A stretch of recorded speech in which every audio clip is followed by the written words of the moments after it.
How are you guys doing? Today is Monday, May 9th, 2022. I'm James Sims, and for this episode of The Elite, I'm going to review yesterday's Elite matchups and performances from Sunday, May 8th, and of course, I'm going to preview what's going on today as we navigate through the world of sports one day at a time. Taking a quick step back and looking at where we are in the calendar year, there are 8 teams left competing for the 2022 NBA Finals, as we are still in the second round, as we were able to see 2 series get tied at 2 in forced game 6s, so we will see those series last a little while longer. Taking a look at what's going on in the NHL, we are still seeing 16 teams that are still actively competing for the Stanley Cup title, as we saw 4 different series go to game or get tied at 2, as they all force game 6s as well. Taking a look at what's going on in the MLB, of course, we're in the beginning of the MLB season, as we're going to have about 5 more months of baseball. Taking a look at what's going on with soccer, we are nearing the end of the European soccer seasons, not to mention that the NFL is going to get started in September. We are in a pretty busy part of the year. So with that said, I'm going to start with the NBA, as there were 2 playoff games yesterday, and both of them were game 4s between the 1 and 4 seeds in the West and Eastern conferences. The first matchup took place in Dallas, as the 4 seed in the West, Dallas Mavericks, hosted the Phoenix Suns. In this matchup, the Mavericks, going into this series, the Suns were leading this series 2-1 after the Suns had won their very first two games of this series. The Mavericks won game 3 in Dallas by 9, and they would win game 4 in Dallas by 10. They won it 111-101. Evening up the series before they go back to Phoenix. The Mavericks would win this game by 10 after they outscored the Suns by 12 in the first quarter and just carried that momentum through the end of the game. On the losing end of this matchup, the top seed Phoenix Suns were led in scoring by their elite starting shooting guard out of Kentucky, Devin Booker. He finished with 35 points, 4 rebounds, 7 assists, and 5 turnovers in 43 minutes. He shot 10 for 22 from the field, 3 for 6 from 3, and 12 for 13 from the free throw line. Their starting power forward, Jay Crowder, finished with 15 points and 6 rebounds in 36 minutes. He shot 6 for 13 from the field and made 1 of his 2 free throws. Their starting center, DeAndre Ayton, finished with 14 points, 11 rebounds, and 2 blocks in 33 minutes. He shot 7 for 12 from the field. And then off the bench, their small forward out of North Carolina, Cam Johnson, finished with 11 points and 5 rebounds in 30 minutes. On the winning end of this matchup, the hometown 4 seed Dallas Mavericks were led in scoring by their elite starting shooting guard out of Slovenia, Luka Doncic. He finished with 26 points, 7 rebounds, 11 assists, and 3 steals in 37 minutes. He shot 9 for 27 from the field, 1 for 10 from 3, and 7 for 8 from the free throw line. Their starting power forward, Dorian Finney-Smith, finished with 24 points and 8 rebounds in 38 minutes. He shot 8 for 13 from the field, 8 for 12 from 3. Their starting point guard, Jalen Brunson, finished with 18 points in 38 minutes. Their small forward off the bench, Davis Bertans, had 12 points in 13 minutes. Their power forward off the bench, Maxi Kleber, finished with 11 points and 7 rebounds in 34 minutes. Their point guard off the bench, Spencer Dinwiddie, finished with 10 points in 19 minutes. With this win, the 4 seed Dallas Mavericks have evened the series up at 2, meaning that from here on out, it is a best of 3 series to determine who will go on to the Western Conference Finals, as the winner of this matchup will face off against the winner between the 2 seed Memphis Grizzlies and the 3 seed Golden State Warriors. Right now, the Warriors lead that series 2-1. Game 5 of the Mavericks-Suns series will be held on the 10th, which will be tomorrow on TNT. That will be in Phoenix, as the Mavericks will host Game 6. We don't even know if there will be a Game 7 as of right now. Taking a look at what happened with the other playoff game yesterday, the other 4 seed, the Philadelphia 76ers, hosted the 1 seed in the East, the Miami Heat, after the Heat won the first 2 games of the series in Miami by 14 and 16 respectively. The Sixers won Game 3 in Philly by 20, and in Game 4 they would beat the Heat 116-108. They won by 8 points to even the series up. and this would come after they were leading the Heat by 8 going into halftime. On the losing end of this matchup, the top seed Miami Heat were led in scoring by their elite starting small forward and former 76er Jimmy Butler. Jimmy Butler finished with 40 points, 3 rebounds, 6 assists, 2 steals, and 2 blocks in 42 minutes. He shot 13 for 20 from the field, 2 for 6 from 3, and 12 for 13 from the free throw line. Their starting center, Bam Adebayo, finished with 21 points and 7 rebounds in 33 minutes.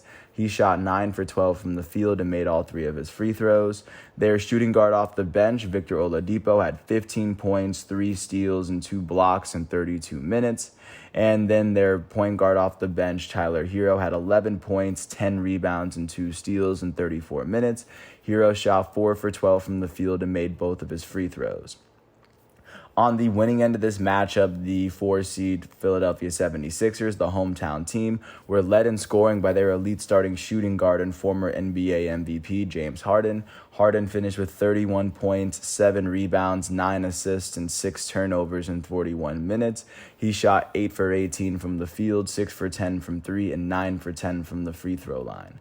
Their elite starting center and the NBA's scoring champ, Joel Embiid, finished with 24 points and 11 rebounds in 38 minutes. He shot 7 for 13 from the field, 1 for 3 from 3, and 9 for 13 from the free throw line. Their starting point guard, Tyrese Maxey, had 18 points in 42 minutes.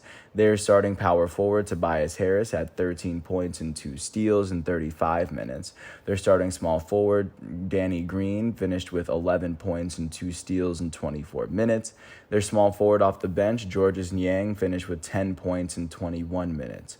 With this win, the 4-seed 76ers have evened the series with the top seed Miami Heat, as they have forced a Game 6. Now that the series is tied at 2, this now means that it is a best-of-3 series, as whoever wins this matchup will go on to the Eastern Conference Finals to face off against the winner between the Boston Celtics and the defending NBA champs, Milwaukee Bucks. So that is what the Eastern Conference is looking like, as Game 5 is set for tomorrow on TNT. Taking a look at what's going on today in playoff basketball, we are going to see the other Game 4s. First of them is going to be at 7:30 on TNT in Pfizer v. Forum in Milwaukee, as the defending champs and 3-seed in the East, Milwaukee Bucks, host the 2-seed Boston Celtics. The Bucks are currently leading this series 2-1 after they were able to win Game 3 by 2 in front of their hometown fans. With a win here, the Bucks could see themselves become 1 win away from making it to the Eastern Conference Finals. A win here for the Celtics could even up the series, and of course, this is a must-win game for both teams, as all playoff games are. At 10 o'clock on TNT in the Chase Center, the Golden State Warriors, the 3-seed, are going to host the 2-seed Memphis Grizzlies. The Grizzlies are currently trailing this series 2-1 after the Warriors won Game 3 by 30 in front of their hometown fans.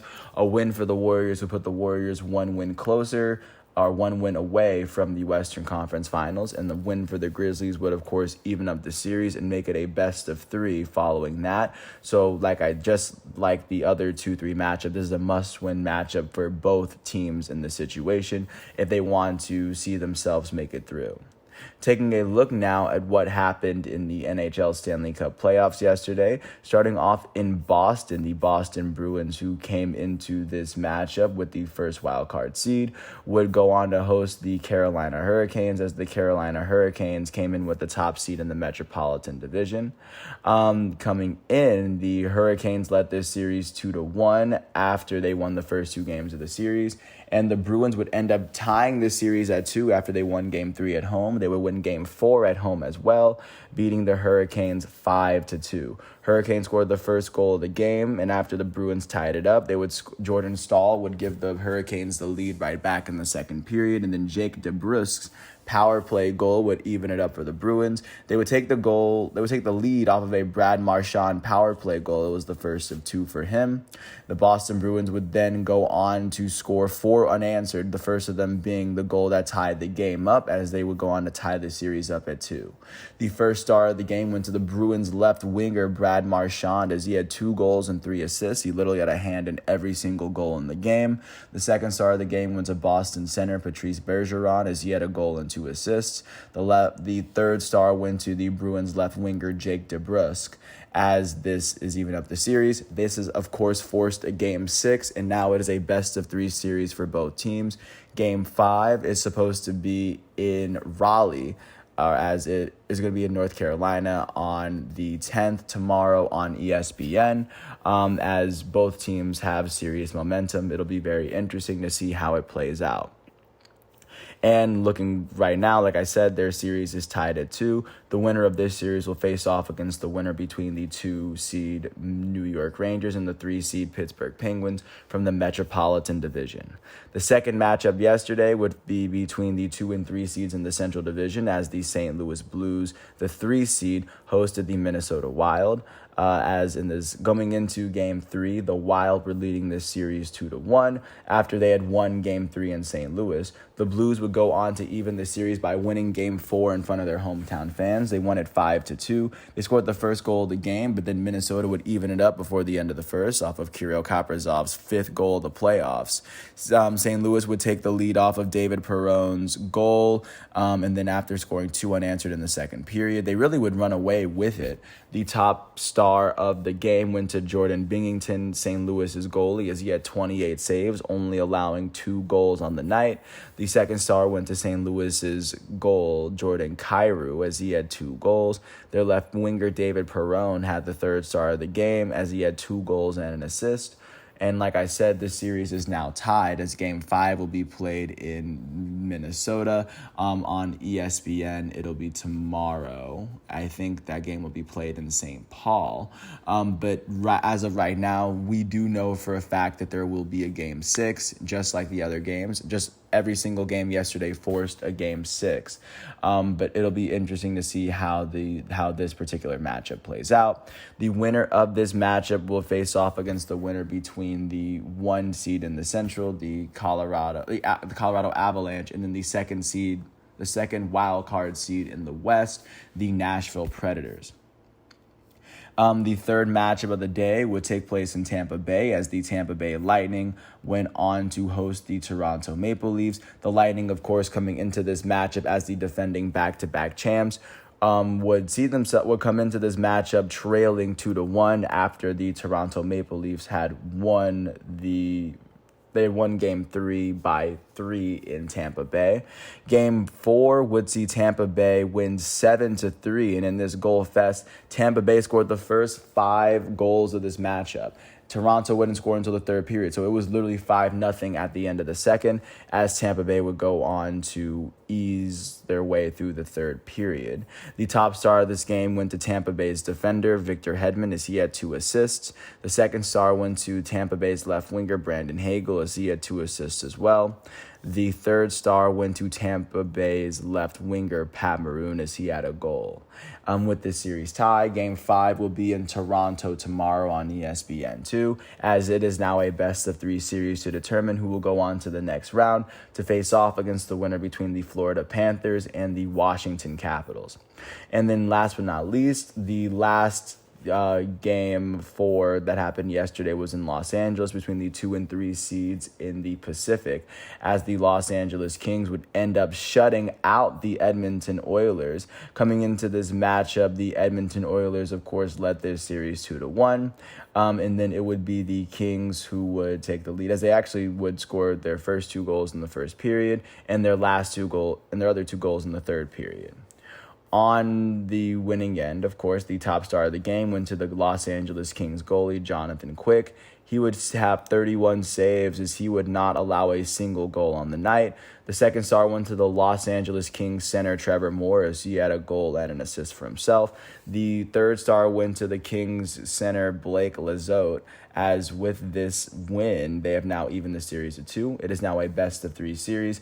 Game 5 will be in Edmonton tomorrow on ESPN2.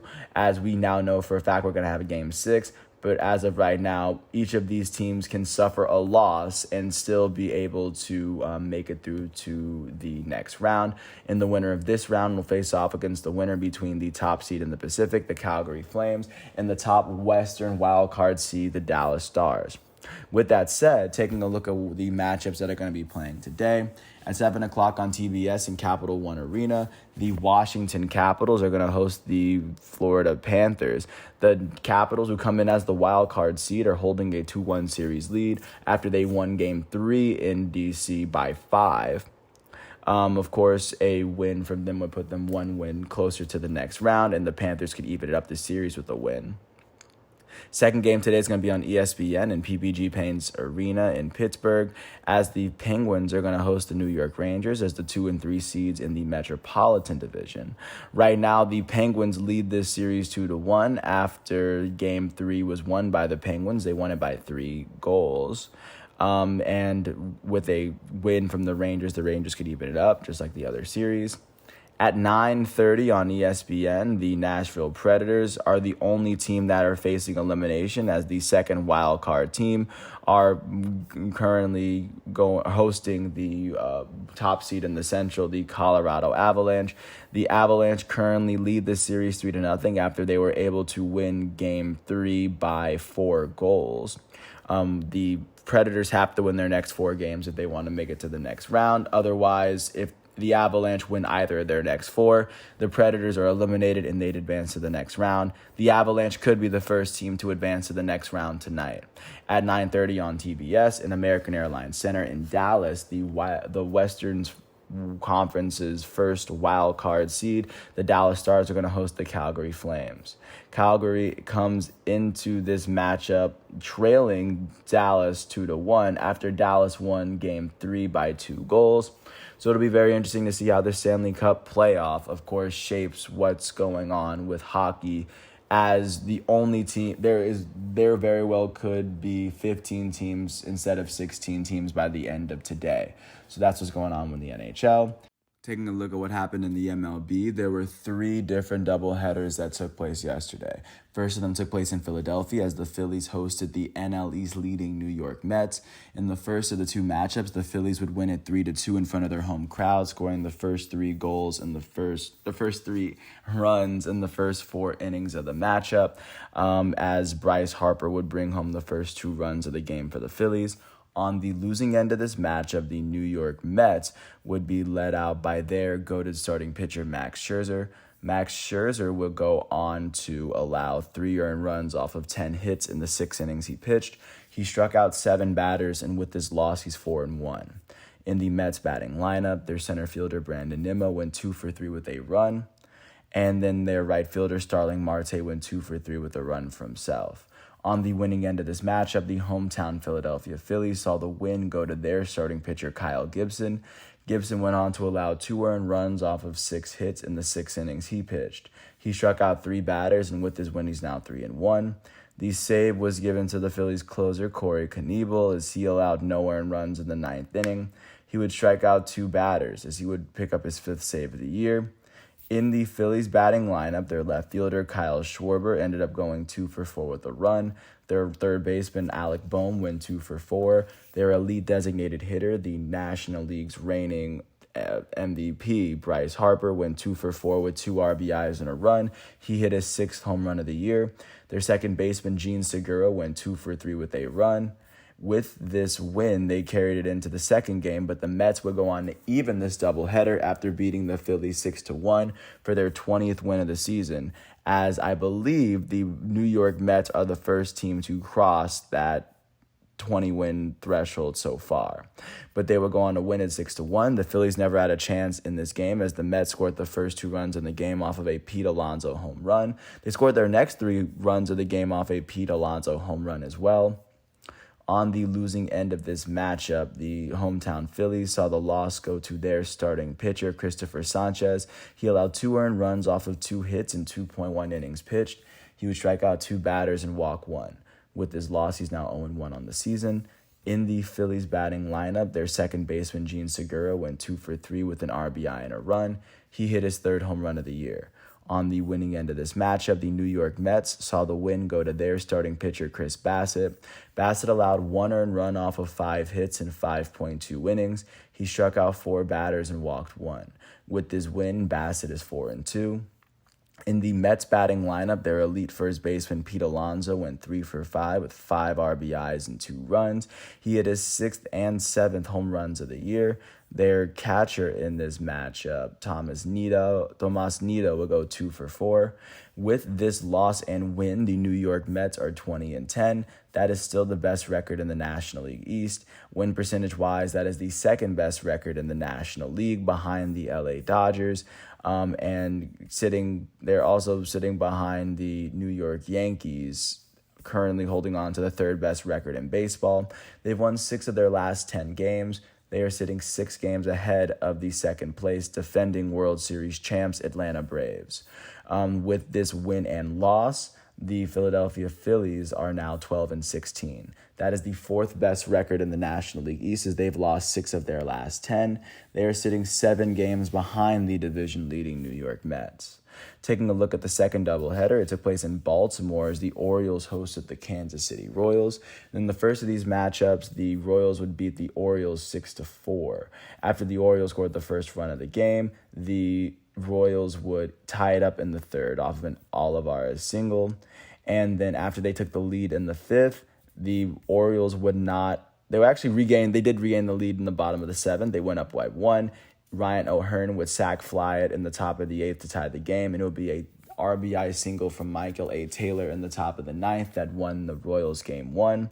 On the losing end of the first game, the Orioles were let out by their starting pitcher, Jordan Lyles. Lyles went on to allow 4 runs off of 7 hits in 7.1 innings. He struck out 5 batters and walked 1. The loss would end up going to the Orioles' first relief pitcher, Jorge Lopez. Lopez allowed 2 runs off of 2 hits. He finished off the 8th, and then he would get pulled in the 9th as he picked up his first blown save of the year. With this loss, he's 3-2. In the Orioles batting lineup in Game 1, their center fielder, Cedric Mullins, went 2 for 5 with an RBI. Their designated hitter, Trey Mancini, went 2 for 5. Their left fielder, Austin Hayes, went 4 for 4 with 2 runs. Their first baseman, Ryan Mountcastle, went 4 for 5 with an RBI and a run. And on the winning end of this matchup, the Kansas City Royals saw the start go to Zach Greinke. Zach Greinke allowed 2 earned runs off of 10 hits in the 5.2 innings he pitched. He struck out 3 batters. The win will go to the Royals' setup relief pitcher, Taylor Clark. Clark allowed no earned runs in the 8th inning as he struck out a batter. With his win, Clark is 1-0. The save went to the Royals' closer, Scott Barlow. He allowed no earned runs in the 9th inning as he allowed 2 hits and struck out a batter. This will be his 2nd save of the year. In the Royals batting lineup, their left fielder, Andrew Benintendi, went 2 for 4 with an RBI and a run. Their elite catcher, Salvador Perez, went 2 for 5 with an RBI. Their third baseman, Bobby Witt Jr., went 2 for 4 with a run. And then their center fielder in this matchup, Kyle Isbell, went 2 for 4 with 2 runs. In the second game of this matchup, the Royals would even up this doubleheader with a 4-2 win, as of course it would end up being an 8-8 aggregate for the day. The Orioles took the lead in the bottom of the 4th, and the Royals just wouldn't even be able to match what the Orioles did in the bottom of the 1st, as the Orioles scored on a pass ball, Ryan Mountcastle's single, and Ramon Urias' sac fly to, of course, give them that early lead, which they carried to the end of the game. On the losing end of Game 2, the Kansas City Royals saw the loss go to their starting pitcher, Daniel Lynch. Lynch allowed 3 runs off of 4 hits in the 3.2 innings he pitched. He struck out 5 batters and walked 4. With his loss, Daniel Lynch is 2-2. In the Royals batting lineup, their elite designated hitter, Salvador Perez, went 2 for 4 with a run. Their first baseman, Hunter Dozier, went 2 for 4 with an RBI and a run. Their third baseman, Edmanuel Rivera, went 2 for 4. On the winning end of Game 2, the Orioles saw the win go to their starting pitcher, Bruce Zimmerman. Bruce Zimmerman allowed 2 earned runs off of 5 hits in the 6 innings he pitched. He struck out 5 batters. With this win, he's now 2-1. The save was given to the Orioles closer Dylan Tate. Tate allowed no earned runs in the ninth inning. He did allow a hit, and he struck out 2 batters. He picked up his first save of the year. In the Orioles batting lineup, nobody on their team finished with more than 1 hit, as Mountcastle, Urias, and Nevin picked up the team's RBIs. With this loss and win, the Baltimore Orioles are 11-17.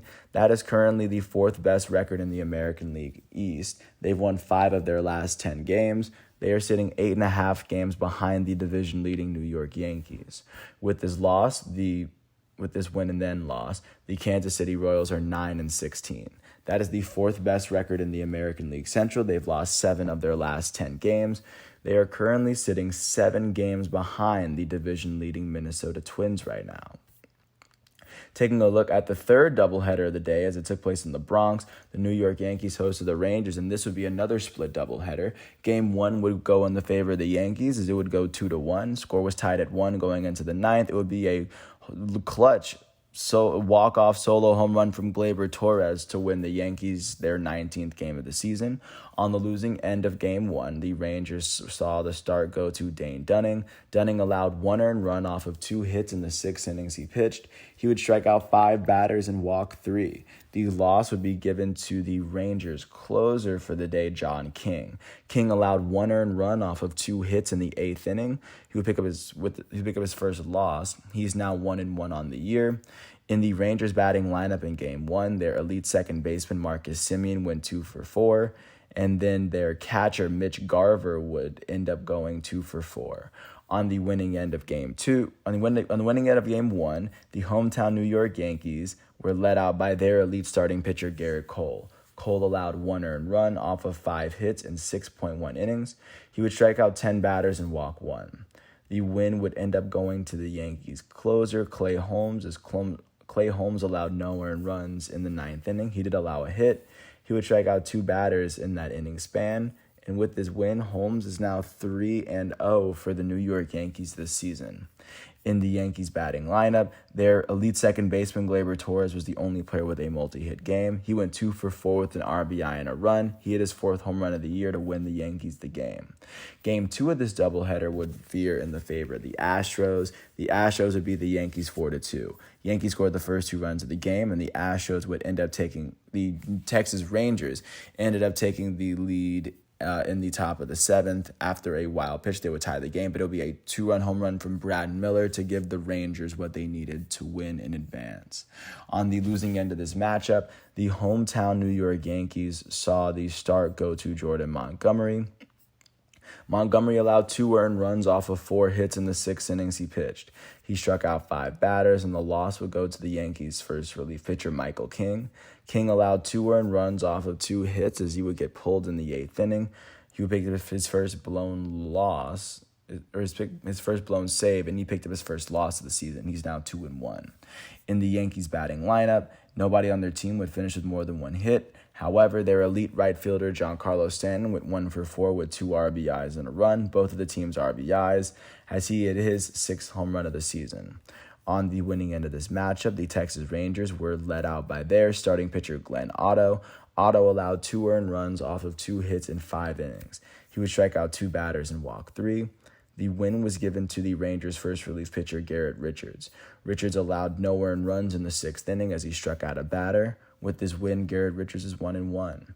The save would go to the Rangers' closer, Joe Barlow. Barlow allowed no earned runs in the 9th inning. He struck out a batter and he walked 1. Picked up his 4th save of the year.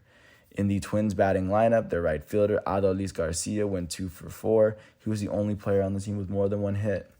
With this loss and win, the Texas Rangers are 11-15. That is the 4th best record in the American League West. They've won 5 of their last 10 games. They are sitting 6 games behind the division-leading Los Angeles Angels. And with this win and loss, the New York Yankees are now 19-8. That is still the best record in the American League East, and that is the best record in the American League. They've lost only 2 of their last 10 games. They are sitting 2 games ahead of the division runners-up, the Tampa Bay Rays, for right now.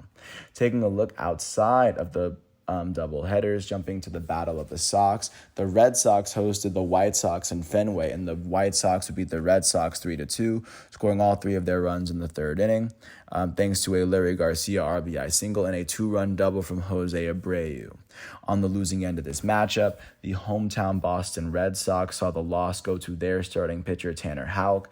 Houck allowed 3 earned runs off of 4 hits in 2.2 innings pitched. He would strike out 2 batters, and with his loss, he's 2-3. In the Red Sox batting lineup, their elite third baseman Rafael Devers went 3 for 4 with a run. Their elite shortstop Xander Bogaerts went 2 for 4 with a run as well. On the winning end of this matchup, the Chicago Cubs saw the win go to their starting pitcher Dallas Keuchel. Keuchel allowed 2 earned runs off of 8 hits in the 6 innings he pitched. He struck out 5 batters and walked 1. With this win, Dallas Keuchel is 2-3. The save would go to the White Sox closer Bennett Sosa. Sosa allowed no earned runs as he finished off the 9th inning. He picked up his first save of the year. In the White Sox batting lineup, their first baseman Yasmani Grandal would end up going 2 for 3. He was the only player on the team with more than 1 hit. And with this win, the Chicago White Sox are 14-13. That is the second best record in the American League Central. Their 6-game winning streak is the second longest active winning streak in the American League. Only the Houston Astros have a longer active winning streak in the MLB right now. They are tied with the Dodgers for the second longest active winning streak in baseball. The White Sox have now won 7 of their last 10. They are sitting 3 games behind the division-leading Minnesota Twins. With this loss, the Boston Red Sox are 10-19. That is the worst record in the American League East. They have now lost their last 5 games. They've lost 8 of their last 10. They are currently sitting 10 games behind the division-leading New York Yankees. Taking a look at what happened in Atlanta, the defending World Series champs, Atlanta Braves, hosted the Milwaukee Brewers. They would go on to beat the Brewers 9-2. They would go on to score all 9 of their runs between the 2nd and 5th innings. On the losing end of this matchup, the Milwaukee Brewers saw the loss go to their starting pitcher Aaron Ashby. Ashby allowed 6 earned runs on 6 hits in 4 innings pitched as he struck out 3 and walked 4. With this loss, Ashby is 0-3. In the Brewers batting lineup, nobody on their team would finish with more than 1 hit. And on the winning end of this matchup, the hometown Atlanta Braves saw the win go to their starting pitcher Charlie Morton. He allowed no earned runs off of 2 hits in 5 innings as he struck out 5 batters and walked 3. With his win, he's now 2-3. In the Braves batting lineup, their elite designated hitter, Ronald Acuna Jr., would go 2 for 4 with an RBI and a run. And then their shortstop, Dansby Swanson, would end up going 2 for 3 with 3 runs. Not to mention that their catcher, William Contreras, would end up hitting a 3-run home run in the bottom of the 5th. With this win, the Atlanta Braves are now 14-16. That is the second best record in the National League East as they've won their last 2 games. They've won 5 of their last 10. They're sitting 6 games behind the division-leading New York Mets. And with this loss, the Milwaukee Brewers are 19-10. That is the best record in the National League Central. They've now lost their last 2 games. They've lost 3 of their last 10. They are sitting 2.5 games ahead of the second-place St. Louis Cardinals within their division. Taking a look now at what happened in Cincinnati, the Cincinnati Reds hosted the Pittsburgh Pirates. The Reds would end up beating the Pirates 7-3 after they scored 5 runs in the 6th inning after the Pirates scored the first 2 runs of the game. The Reds would take the lead off of a grand slam hit by Colin Moran. On the losing end of this matchup, the Pittsburgh Pirates would be led out by their starting pitcher in this matchup, as their starting pitcher was Zach Thompson. Zach Thompson allowed no earned runs off of 2 hits in the 5 innings he pitched. He would strike out 6 batters. The loss would go to the Pirates' first relief pitcher, Dylan Peters. Peters allowed 4 earned runs off of 1 hit, and he would not get a single out as he was pulled in the 6th. With this loss, he's 3-1. In the Pirates batting lineup, nobody on their team finished with more than 1 hit. That would be attributed to great pitching from the Reds. On the winning end of this matchup, the start went to Tyler Mahle. Mahle allowed 2 earned runs off of 1 hit in the 5 innings he pitched. He would strike out 6 batters and walk 3. The win for the Reds went to their first relief pitcher, Art Warren, as Warren allowed no earned runs off of 1 hit. He pitched the 6th and 7th innings. With this win, he's now 1-1. In the Reds batting lineup, their first baseman Colin Moran went 2 for 4 with 6 RBIs and 2 runs as he hit his first 2 home runs of the season, as those 2 home runs would be what the Reds needed to win.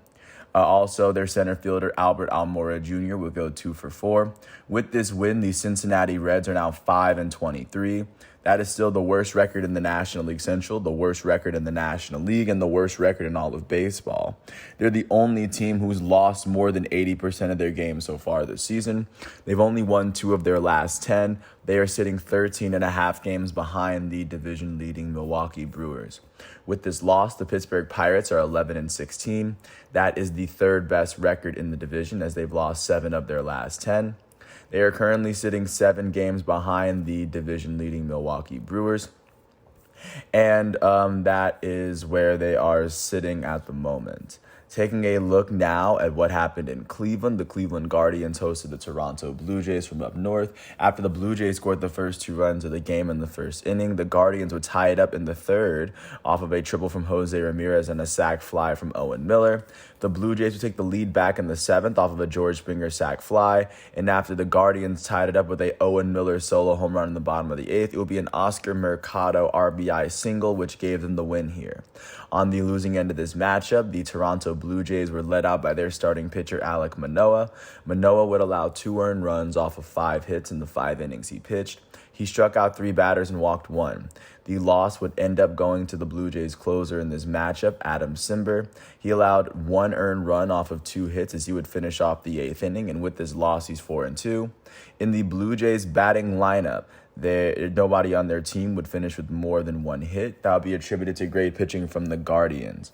On the winning end of this matchup, the Guardians were led out by their starting pitcher, Connor Pilkington. Pilkington would allow 2 earned runs off of 3 hits in the 3.2 innings he pitched.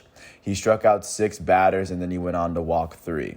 The win was given to the Guardians setup relief pitcher in this matchup, Bryan Shaw. Shaw would allow no earned runs in the 8th inning, as with this win, he's now 1-0. The save was now given to the Guardians closer for the day, Emmanuel Clase. He allowed no earned runs in the 9th inning as he struck out a batter. He picked up his 6th save of the year. In the Guardians batting lineup, their designated hitter, Franmil Reyes, went 3 for 4 with a run. He was the only player on the team with more than 1 hit, as their second baseman, Owen Miller, hit his 3rd home run of the year. With this win, the Cleveland Guardians are 14-14. That is the 3rd best record in the American League Central, as they've won their last 2 games, and they've won 7 of their last 10. They are sitting 3.5 games behind the division-leading the Minnesota Twins at the moment. With this loss, the Toronto Blue Jays are 17-13. That is the 3rd best record in the American League East. They have now lost their last 2 games. They've lost 6 of their last 10. They are trailing the division-leading New York Yankees by 3.5 games at the moment. Taking a look at what happened in Houston, the Astros hosted the Detroit Tigers. The Astros would shut the Tigers out to ensure that the Tigers hold on to the worst record in the American League. The Astros would score 4 runs in the 3rd inning off of an Aldemez Diaz grand slam, which gave them the lead here. On the losing end of this matchup, the Detroit Tigers were led out by their starting pitcher, Willie Peralta. Peralta allowed no earned runs off of 1 hit in 2 innings pitched. He would strike out 3 batters and walk 3.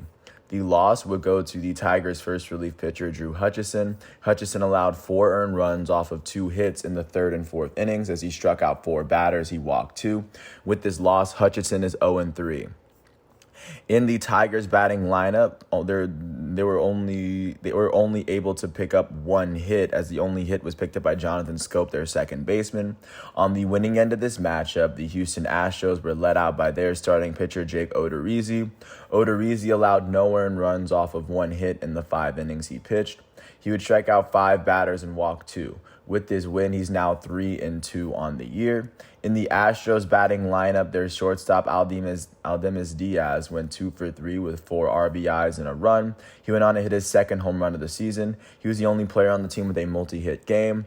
The Astros elite 3rd baseman Alex Bregman went 1 for 3 with an RBI and 2 runs as he hit home run number 5 of the season. With this win, the Houston Astros are 18-11. That is the 2nd best record in the American League West. And right now they are tied with the Rays and the Twins for the 3rd best record in the American League. The Astros are holding on to a 7-game winning streak. Their 7-game winning streak is the longest active winning streak in the American League and in the major leagues as a whole. The Astros have won 8 of their last 10 games. They are sitting half a game behind the division-leading Los Angeles Angels at this moment. With this loss, the Detroit Tigers are 8-19. That is the worst record in the American League Central. That is also the worst record in the American League. The only team with a worse record than the Tigers right now are the Cincinnati Reds. The Tigers have lost their last 5 games. That is tied with the Boston Red Sox for the second longest active losing streak in the American League. The Detroit Tigers have lost 8 of their last 10 games, and they are currently trailing the Minnesota Twins by 9 games in the division. The Oakland Athletics are the only team in the AL with a longer losing streak than the Tigers right now. Taking a look at what happened in Minneapolis, the Minnesota Twins hosted the Oakland Athletics to extend the Athletics' losing streak to 9. The Twins won this game 4-3. The A's did take a 3-2 lead in the top of the third, thanks to a 2-run RBI from Seth Brown. But then the Twins would score 3 runs. They were up 3-1, and then the Twins would score 3 runs in the bottom of the third to take the lead and run away with it. They would take the lead off of a 2-run single from Jorge Polanco to top off a 3-run third. On the losing end of this matchup, the Oakland Athletics would see the loss go to their starting pitcher in this matchup, Dalton Jeffries. Jeffries allowed 4 earned runs off of 7 hits in the 5 innings he pitched. He struck out 3 batters, and with his loss, he's 1-5. In the Athletics batting lineup, their catcher Sean Murphy went 2-for-4 with 2 runs. Their first baseman Seth Brown went 2-for-3 with 2 RBIs. On the winning end of this matchup, the hometown Minnesota Twins saw the start go to Chris Paddack. Paddack allowed 3 earned runs off of 5 hits in the 2.1 innings he pitched. He struck out 4 batters. The win would go to the Twins' first relief pitcher on the day, Cody Stashak. Stashak allowed no earned runs off of 1 hit as he finished off the third and pitched the entire 4th and 5th innings. With this, he would pick up a strikeout, and with his wins, Stashak is 3-0. The save would go to the Twins' closer, Emilio Pagan. He allowed no earned runs in the 9th inning as he struck out a batter. He picked up his 4th save of the year. In the Twins batting lineup, their center fielder, Gilberto Celestino, will go 3-for-3. He was the only player on the team with more than 1 hit, and with this win, the Minnesota Twins are now 18-11. That is the best record in the American League Central. They've won their last 3 games. They've won 7 of their last 10. They are sitting 3 games ahead of the second-place Chicago White Sox in their division. They are tied with the Houston Astros and the Tampa Bay Rays for the 3rd best record in the American League at this moment. Like I said, they're sitting 3 games ahead of the White Sox as the White Sox are still surging at this time. With this loss, the Oakland Athletics are 10-18. That is the worst record in the American League West, and they are holding on to the longest active losing streak in the majors. They have a 9-game losing streak. They've lost 9 of their last 10 because that's how 9-game losing streaks work. They are now sitting 8 games behind the division-leading Los Angeles Angels. Taking a look now at what happened in San Francisco, the team that occupies the Bay, the San Francisco Giants would host the St. Louis Cardinals. After the Cardinals scored the first 2 runs of the game, the Giants would take a 1-run lead off of a Mike Yastrzemski's sac fly.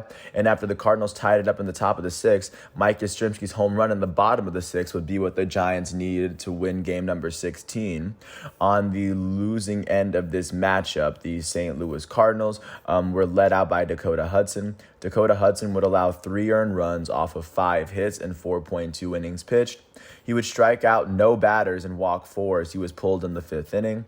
The loss went to the Cardinals' second relief pitcher, Genesis Cabrera. Cabrera would allow 1 earned run off of 1 hit as he pitched the entire 6th inning. With this loss, he's 1-1. In the Cardinals batting lineup, their elite first baseman, Paul Goldschmidt, went 2-for-4. Their left fielder in this matchup, Juan Yepez, would end up going 2-for-3 with 2 RBIs and 2 runs. He hit his first home run of the year. And then their right fielder, Dylan Carlson, would go 2-for-4. On the winning end of this matchup, the hometown San Francisco Giants were led out by their starting pitcher, Jacob Junis. Jacob Junis allowed 2 earned runs off of 3 hits in the 5 innings he pitched. He struck out 5 batters and walked 2. The win went to the Giants' first relief pitcher, Dominic Leone. Leone allowed one earned run off of one hit in the sixth inning as he struck out a batter.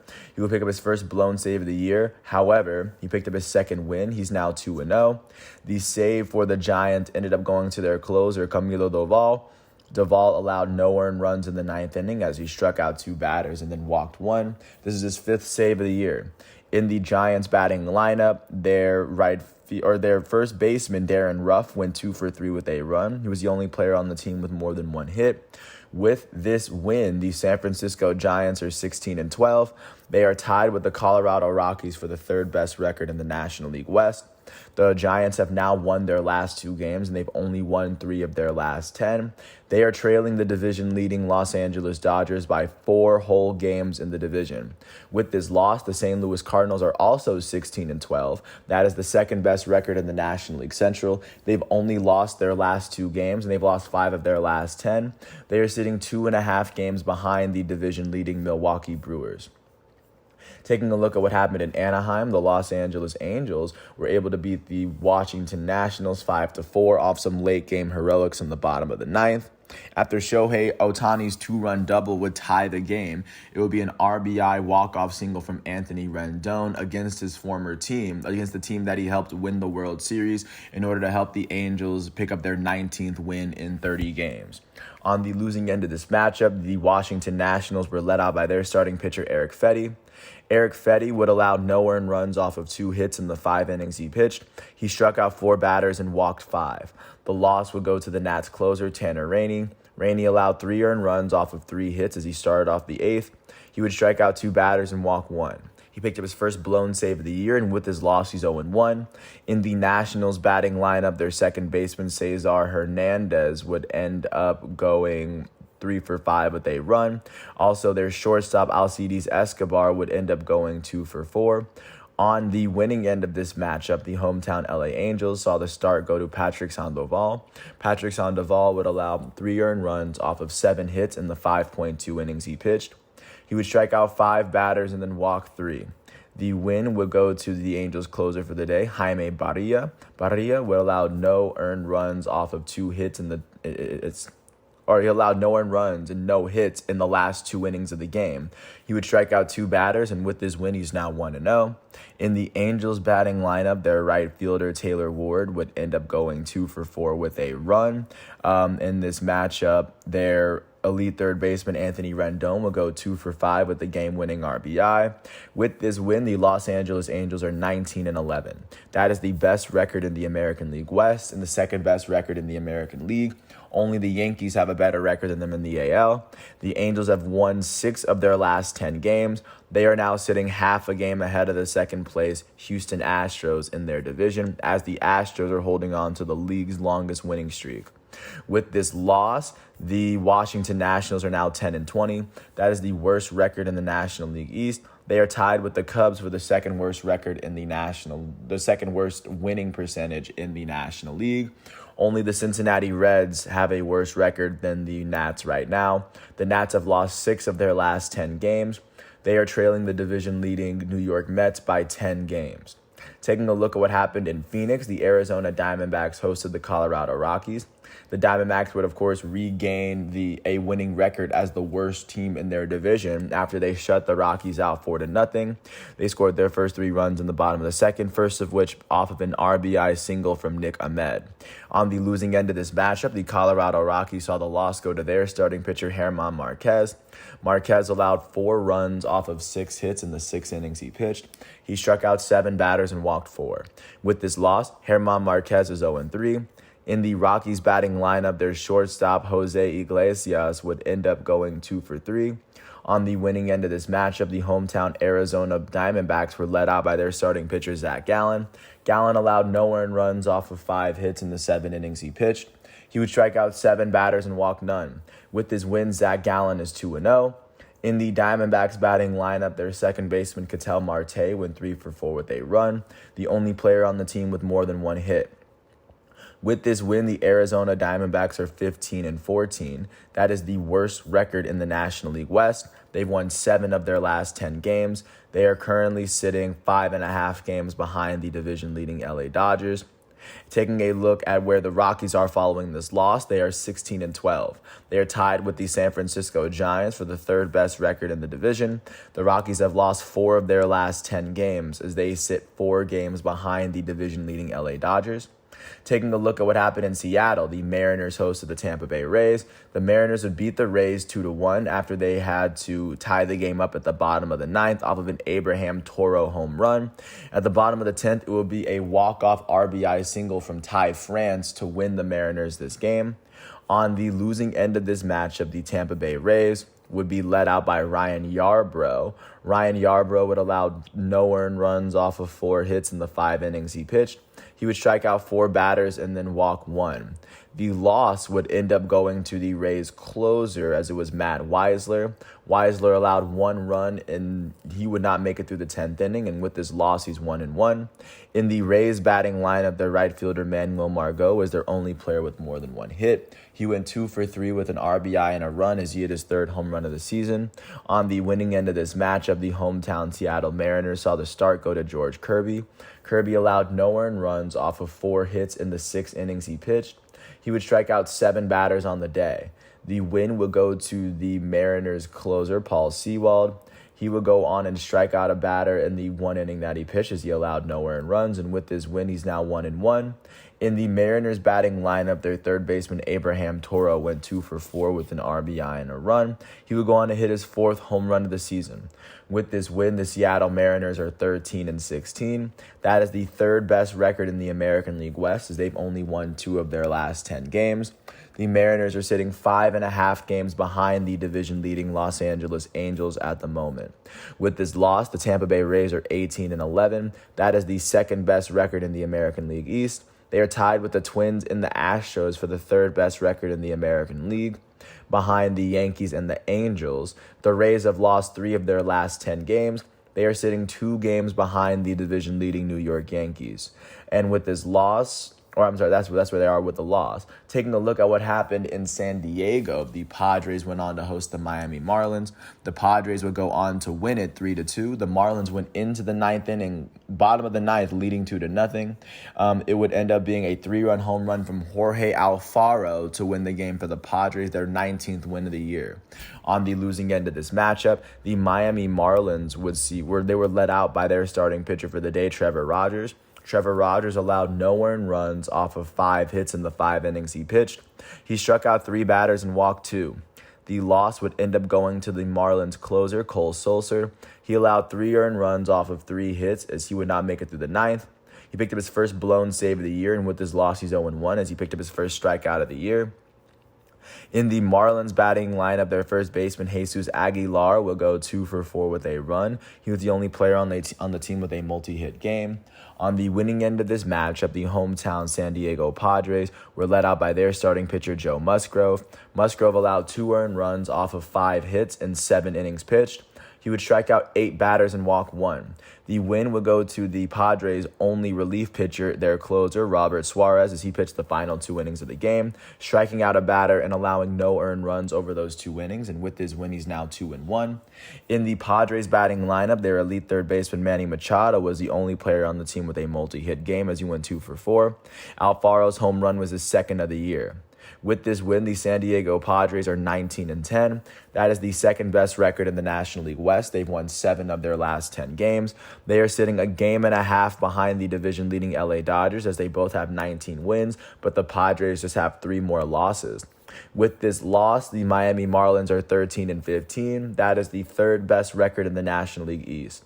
They've lost 7 of their last 10 games as they are sitting 6 full games behind the division-leading New York Mets. Taking a look at what happened in Chicago, the Chicago Cubs hosted the LA Dodgers. The Dodgers, who are leading the NL West and hold the best winning percentage in baseball at the moment, were able to beat the Cubs 7-1 after the Cubs scored the first run in the bottom of the first from a Wilson Contreras single. The Dodgers took the lead off of an RBI single from Cody Bellinger, and then they just scored 5 unanswered runs after that.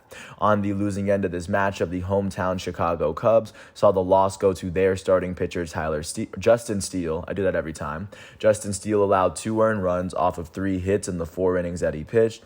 He would strike out 3 batters and walk 2. With this loss, Steele is 1-4 on the year. In the Cubs batting lineup, nobody on their team would finish with more than one hit on the day. That would be attributed to great pitching from the Dodgers. The win for the Dodgers went to their elite starting pitcher and first-team All-MLB member from last year, Walker Buehler. Walker Buehler would allow 1 earned run off of 4 hits in the 7 innings he pitched. He would strike out 6 batters and walk 2. With this win, Walker Buehler is 4-1 on the season. In the Dodgers batting lineup, their elite right fielder Mookie Betts went 2 for 5 with a run.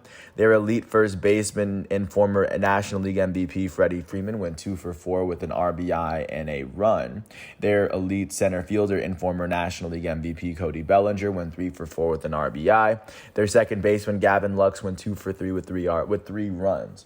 With this win, the Los Angeles Dodgers are 19-7.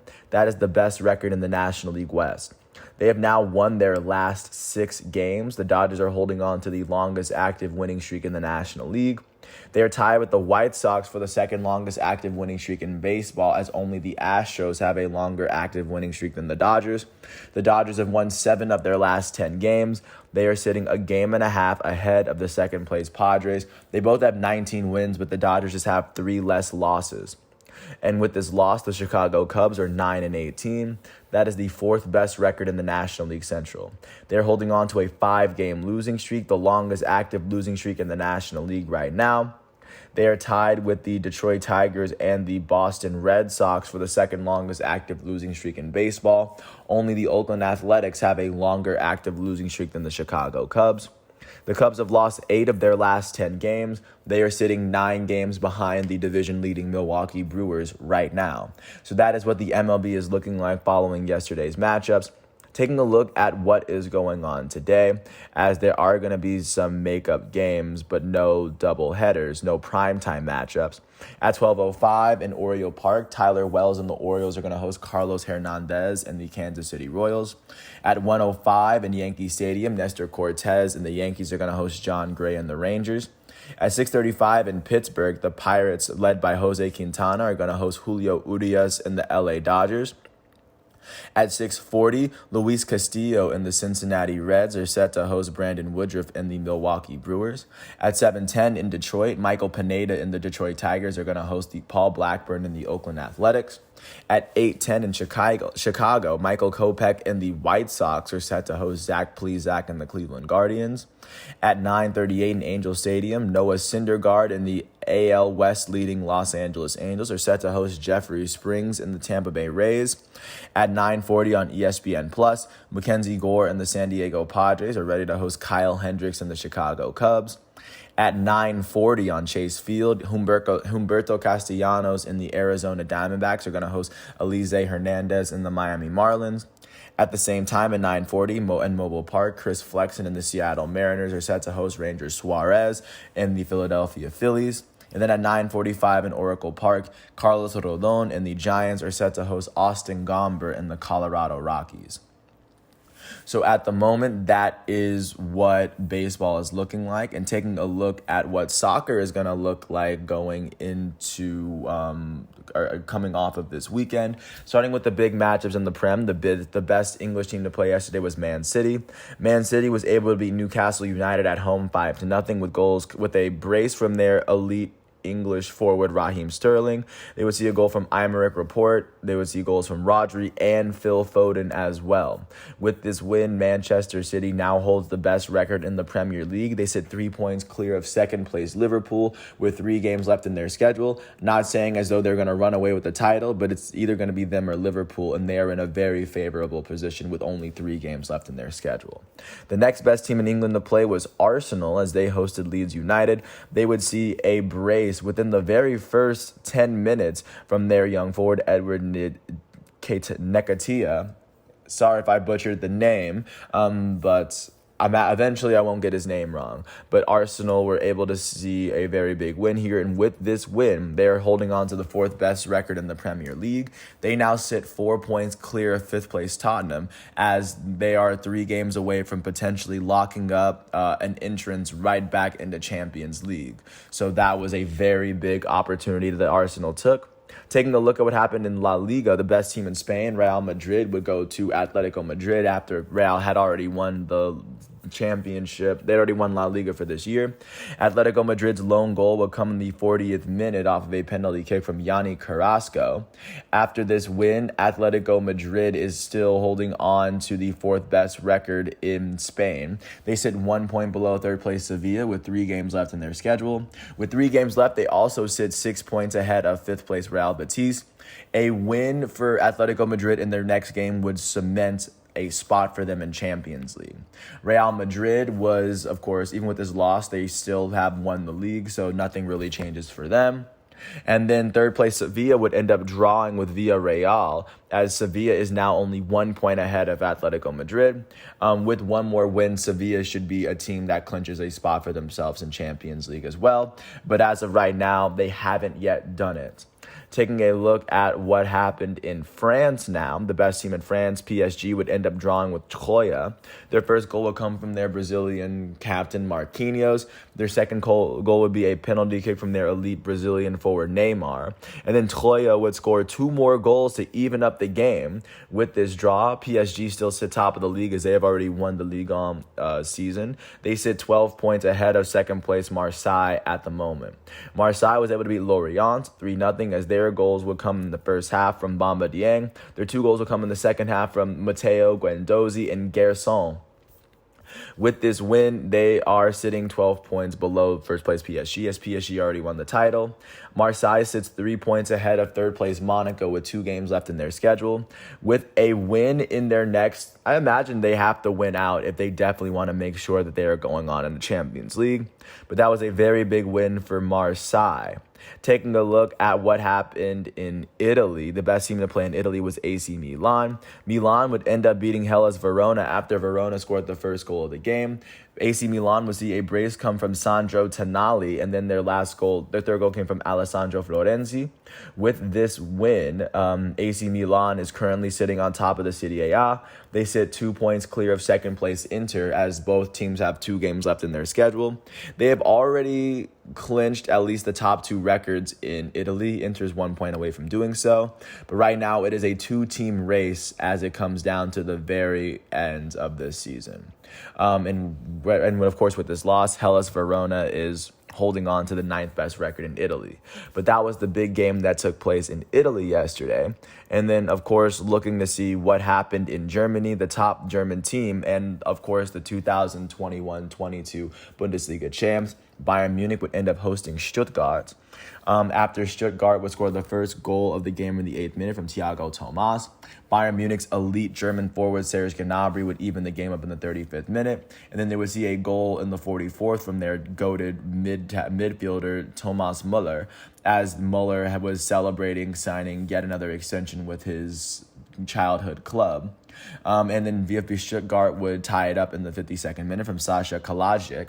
With this draw, Bayern Munich still sits on top of the Bundesliga. They've already won the title. They sit 10 points ahead of Dortmund, as they have one more game left in their schedule. And I believe that was the last home game of the year for Bayern. And then with this loss, naturally, Stuttgart is holding on to the 3rd worst record in Germany, as they are still facing possible relegation. And then taking a look at what else was going on in that league, RB Leipzig was able to jump into Champions League contention after they beat Augsburg 4-0. Their first goal will come from Andre Silva in the first half. Their 3 goals in the second half will come from Christopher Nkunku and Emil Forsberg, as Nkunku scored the second and third goal of the matchup. With this win, RB Leipzig are now holding on to that 4th spot. They are sitting 3 points behind Leverkusen, or 4 points behind Leverkusen, as they can't move higher than 4. But with 1 game left, they are sitting 2 points ahead of 5th place Freiburg, as Freiburg's last game is pretty much set to be, or their last game is set against Leverkusen, as they're also competing for a Pokal spot as well, just to give you a sense of how close that bottom spot is. And then RB Leipzig's last game is going to be set against Arminia Bielefeld, as Bielefeld holds the 2nd worst record in Germany. This opportunity to make it into Champions League is in RB Leipzig's hands. But with that said, that's everything that I have for you today, Monday, May 9th. I want to thank the ESPN, NBA, NHL, MLB, and FIFA websites for giving me everything that I need. I would not be able to do this episode without them. And I do want to apologize for all the names that I butchered. I do eventually plan on getting them right. But of course, that's the joy of just highly contentious competition right now. I love seeing new names in the mix. Thanks for listening to this piece. I do hope all is well, and I'll catch you with more tomorrow. Thanks for listening. I hope all is well. Thanks for listening to my piece. Peace out.